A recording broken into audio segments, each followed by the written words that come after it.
അന്നൊരു വാശിക്ക് നീ ഓടിപ്പോയപ്പോ ഇരുട്ടുതരം തിരിച്ചു വരുമെന്ന് വിചാരിച്ചു. കാണാതായപ്പോ പേടിയായി. ദിവസം കഴിയുന്തോറും ആ പേടി വർദ്ധിച്ചു. അതുകൊണ്ടാ അച്ഛൻ ഇത്ര പെട്ടെന്ന് വയസ്സായി പോയത്. ആര് പറഞ്ഞു അച്ഛന് വയസ്സായിന്ന്? നോക്കി നിൽക്കാതെ വിളമ്പി കൊടുക്കണേ. മതി മതി മതി, നിറഞ്ഞു. അതുകൊണ്ടാ അച്ഛനും അറിഞ്ഞാണൂല. അതെ. കഴിയേ.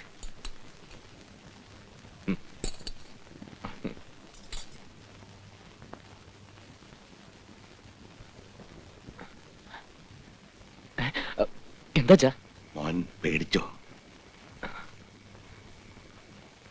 കണ്ടിട്ടും കണ്ടിട്ടും അങ്ങോട്ട് മതിയാകുന്നില്ല. അതുകൊണ്ടാ. ഉറങ്ങിക്കോ മോൻ, ഉറങ്ങിക്കോ.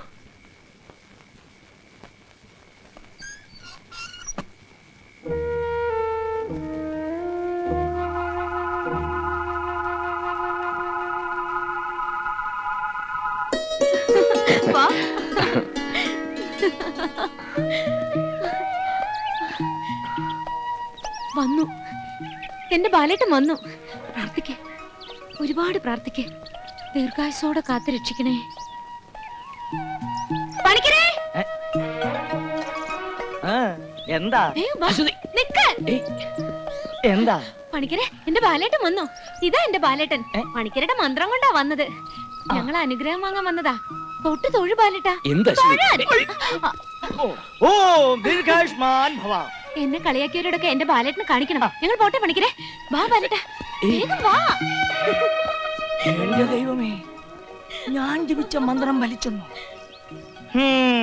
ഇനി ഈ നാട്ടിലൊരു കളി കളിക്കാം.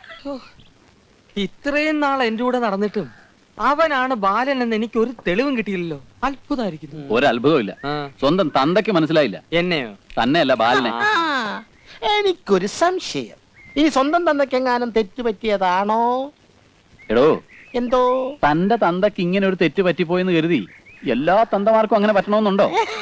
തന്റെ സംശയമൊക്കെ ഉടനെ മാറും. ഇവിടെ ചിലരുടെയൊക്കെ തലയ്ക്ക് ബാലൻ പുള്ളിയിട്ട് വെച്ചിട്ടുണ്ട്. ബാലന്റെ പേരും പറഞ്ഞ് ഞാനിവളെ ഒരുപാട് വഴക്ക് പറഞ്ഞിട്ടുണ്ട്, തല്ലിയിട്ടുണ്ട്. ബാലന്റെ അച്ഛനെ ഞാൻ ഒരുപാട് വേദനിപ്പിച്ചിട്ടുണ്ട്. എല്ലാവർക്കും എന്നോട് ദേഷ്യമായിരുന്നു. ആർക്കും അമ്മയോട് ഒരു ദേഷ്യമില്ല. അമ്മ എനിക്കറിയില്ലേ. അതിന്റെ ഒരു സൂചന മനസ്സിൽ കിട്ടിയോണ്ടല്ലേ ഞാൻ പെട്ടെന്ന് ഇങ്ങോട്ട് പോകുന്നത്. നീ എന്താ ഇങ്ങനെ നോക്കി നിൽക്കണേ? പോയി ബാലൻ എന്തെങ്കിലും കുടിക്കാൻ എടുത്തോണ്ട് വരൂ. ഞാനൊരു കാര്യം ചോദിച്ചാ ബാലിന് ദേഷ്യം തോന്നോ? ഒരിക്കൽ നാട് വിട്ടവന് പിന്നെ നാട് വിടാൻ തോന്നുന്നൊക്കെ നാട്ടുകാർ പറയണ കേട്ടിട്ടുണ്ട്. ഇനി അങ്ങനെ സംഭവിച്ച എന്റെ കുട്ടി. ഏയ്, ഒരിക്കലും ഇല്ല. ഇനിയും നിങ്ങളെയൊക്കെ വിട്ട് പിരിഞ്ഞു പോവാന്ന് പറഞ്ഞാൽ എനിക്കതിന് ഒരിക്കലും കഴിയില്ല. സത്യം.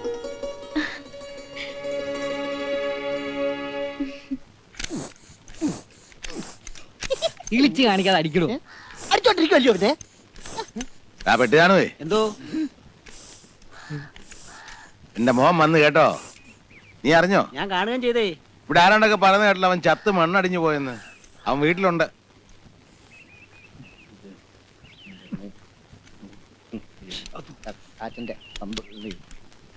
ബാലേട്ടാ, ഈ ദാസേട്ടൻ ഉറക്കത്തി ഭയങ്കര കൂർക്കം വലിയ. ദാസേട്ടന്റെ വണ്ടി സ്റ്റാർട്ട് ചെയ്യുമ്പോഴും കൂർക്കം വലിക്കുമ്പോഴും ഒരേ ശബ്ദ. ആരാണ്ട് വിളിക്കണു. ആരാണോ ഈ പാതിരാത്രിക്ക്?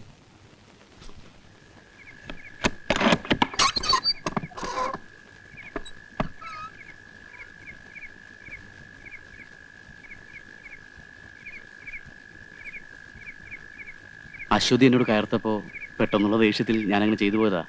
നിങ്ങൾ ബാലനാണെന്ന് കൂടി അറിഞ്ഞപ്പോ നിങ്ങളെയൊക്കെ കണ്ട് എനിക്കൊന്ന് നേരിൽ സംസാരിക്കാൻ തോന്നി.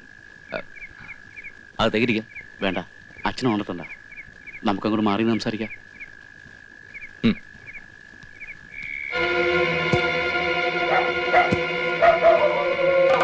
വാ വാ. ഇവരൊക്കെ നിങ്ങളൊന്ന് കാണാൻ വേണ്ടി വന്നതാ. ആ, നമ്മളൊക്കെ മരിച്ചു എന്ന് കരുതിയ ബാലനായത്. ഞാൻ പറഞ്ഞപ്പോ നിങ്ങളൊന്നും വിശ്വസിച്ചില്ലല്ലോ. ദാ ജീവനോടെ കണ്ടോ. ഏതായാലും ബാലന്റെ അച്ഛൻ ഭാഗ്യവാനാ. എന്റെ മോന്റെ ശവം പോലും കാണാനൊത്തില്ലല്ലോ എന്നായിരുന്നു മൂപ്പിലാന്റെ വിഷമം. അതും നമുക്കൊന്ന് മാറ്റിക്കൊടുക്കാം. അടിച്ചൊതുക്കണ രണ്ടിനും.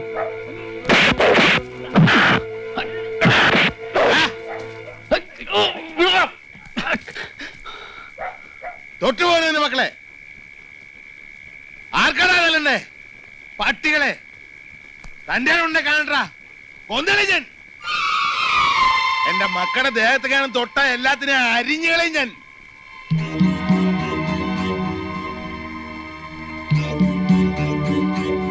ഇറങ്ങണ പുറത്ത് മര്യാദക്ക് ഇറങ്ങി പോകുന്നുണ്ടോ അവൻ പിടിച്ചിറക്കണോ പട്ടികളെ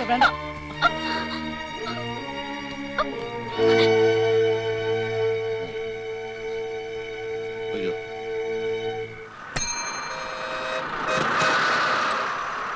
ഒന്ന് മാറുക.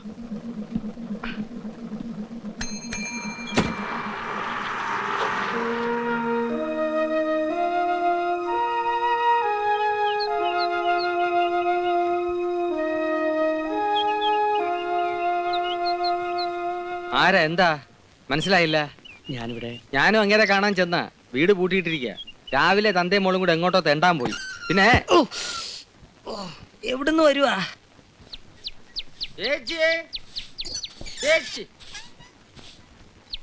വരൂ ചേച്ചി. അല്ല തുണി തിരുമ്പ്. ഇത് എങ്ങടാ ഈ തുള്ളിച്ചാടി പോണേ? അവിടെ ബാലം വന്നവരെ നിനക്കറിയില്ലേ? പിന്നെ എന്തിനാ ഓരോരുത്തരെ കെട്ടിയിരുന്നില്ല ഇങ്ങോട്ട് കൊണ്ടുവരണേ? ചേച്ചി ഇത് പ്രശ്നം വേറെയാണ്. മരിക്കണേന് മുമ്പ് എന്റെ കുട്ടിയുടെ കല്യാണം കാണാൻ പറ്റുമെന്ന് വിഷമിച്ചിരിക്കുമ്പോഴാ അവളുടെ ബാലം വന്നത്. അവന് വേണ്ടിയിട്ടുള്ള അവളുടെ എല്ലാ പ്രാർത്ഥനയും ദൈവം കേട്ടു. ഇപ്പോഴാ എനിക്ക് സമാധാനമായത്. അപ്പോഴും അവന്റെ ഒരു അയ്യോ ചേച്ചി ഇത് പ്രശ്നം വേറെയാണ്. എനിക്കൊരു പ്രശ്നവും കേൾക്കണ്ട. അച്ചു പോ. ചേച്ചി പറഞ്ഞു കേട്ടോ. പോകാൻ പറഞ്ഞ ആട്ടി കൊണ്ടാലേ സമാധാനം. മാറി അതിപ്പോ എന്താ പറഞ്ഞേ? ഒന്നും പറഞ്ഞില്ല. ആരുടെ കാര്യമാണ് പറഞ്ഞത്? ഒന്നും പറയണ്ട എന്റെ സാറേ. ആ സ്ത്രീക്ക് ഒരു മോളുണ്ട്. എത്രയോ കല്യാണ ആലോചനകൾ കൊണ്ടുവന്നാണ് ഞാൻ. അന്നൊക്കെ എനിക്ക് തല്ലും മുളകുള്ളൂ. അതെന്താ? അപ്പണിന് സ്വപ്പ വട്ട. ഇതിന്റെ ഇടയ്ക്ക് പണ്ടങ്ങോ നാട് വിട്ട് ഒരു ബാലം വന്നു. അവക്ക് പിന്നെ വേറെ ഒരു കല്യാണവും വേണ്ട, ബാലനെ തന്നെ മതി. അതിരിക്കട്ടെ, സാർ ഈ ലീലാവതി അമ്മയെ അന്വേഷിച്ച് തന്നെയാണോ വന്നത്? അല്ല.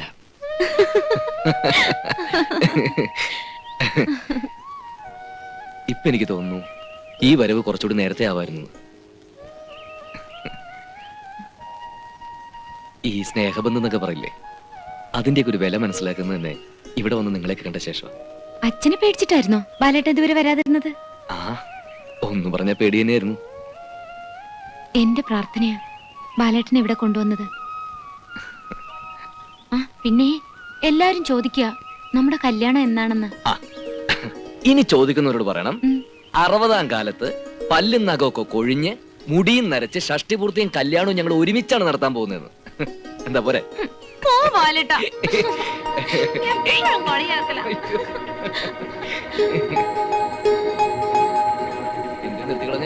പിടിച്ചോ, എത്ര വേണമെങ്കിലും പിടിച്ചോ. ഇനി കല്യാണത്തിന്റെ കഥ നാട്ടുകാർ പറഞ്ഞാൽ നീ തന്നെ ഉണ്ടാക്കി പറഞ്ഞു. അശ്വതി, ഏയ് അശ്വതി, നിങ്ങൾക്ക് എന്ത് വേണം? ഇങ്ങനെ നോക്കി നിൽക്കാൻ നാണല്ലേ മനുഷ്യ? താൻ ആരാ? തനിക്ക് എന്താ അറിയേണ്ടത്? എന്റെ പേര് അശ്വതി, അതെന്റെ ബാലേട്ടൻ.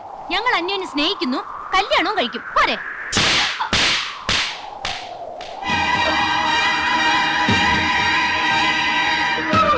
ഞാൻ ആരാണെന്ന് നിനക്ക് പറഞ്ഞുതരാം. വാടി ഇവിടെ.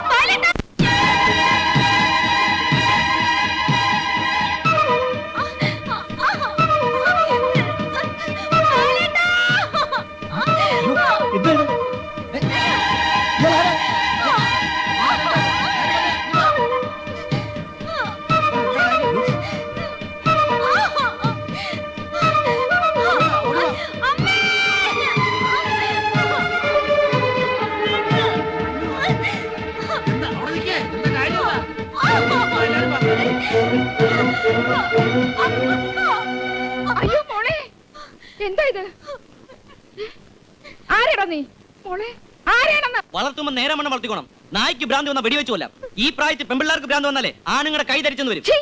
എന്റെ മോളെ കുറിച്ച് പറയാൻ നീ ആരാടാ? എന്റെ മോനാകെ മരുമകനോ? ഞാൻ പറയട്ടെ. നീ ഒന്നും പറയണ്ട. നീ ആരടാ പട്ടി? ഞാൻ പറഞ്ഞില്ലേ? കുറെ നേരം അല്ലടാ നിന്റെ പ്രസംഗം തുടങ്ങിയിട്ട്. ഇവളെ നടു റോഡിലൂടെ വലിച്ചടിച്ചുകൊണ്ടാ നീ ആരടാ പുല്ലേ? അവനെ കൊണ്ട് ഞാൻ പറയുക.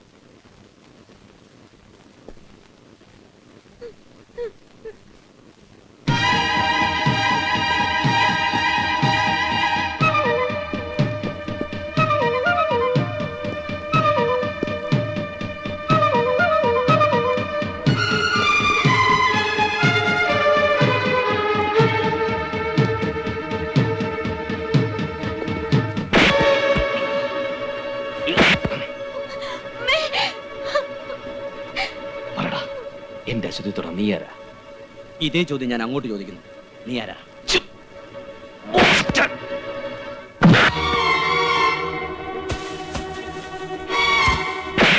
ദാസേട്ടാ, ദാസേട്ടാ, എന്റെ ബാലേട്ടൻ. ദാസേട്ടാ. അതൊന്നും ചെയ്യില്ല. വാ മോളെ. അകത്ത് പോ. ബാലേട്ടാ.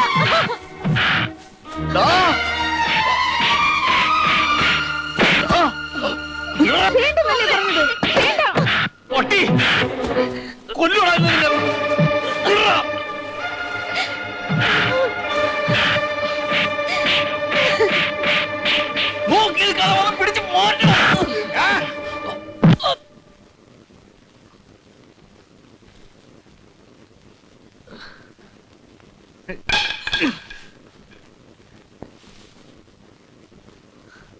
എല്ലാ ദൈവങ്ങളുടെയും കാല് പിടിച്ചിട്ടാ എന്റെ മോനെ തിരിച്ചു കിട്ടിയത്. ഏതോ ഒരുത്തിന് അവനെ തല്ലുന്ന കണ്ടിട്ട് നോക്കി നിൽക്കാമോടാ പട്ടികളെ, അടിച്ചു കൊല്ലണവനെ.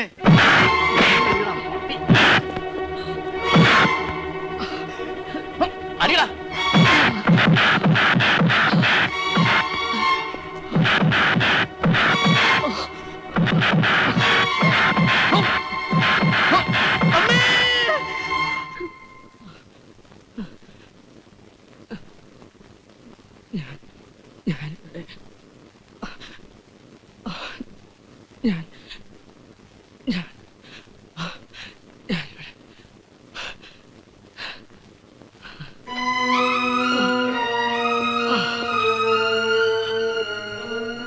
ഒറ്റ ഈ പെൺകുട്ടിയെ കണ്ടപ്പോ എന്റെ പെങ്ങളാന്ന് തോന്നിപ്പോയി. അതുകൊണ്ടാണ് ഇങ്ങനെയൊക്കെ സംഭവിച്ചത്.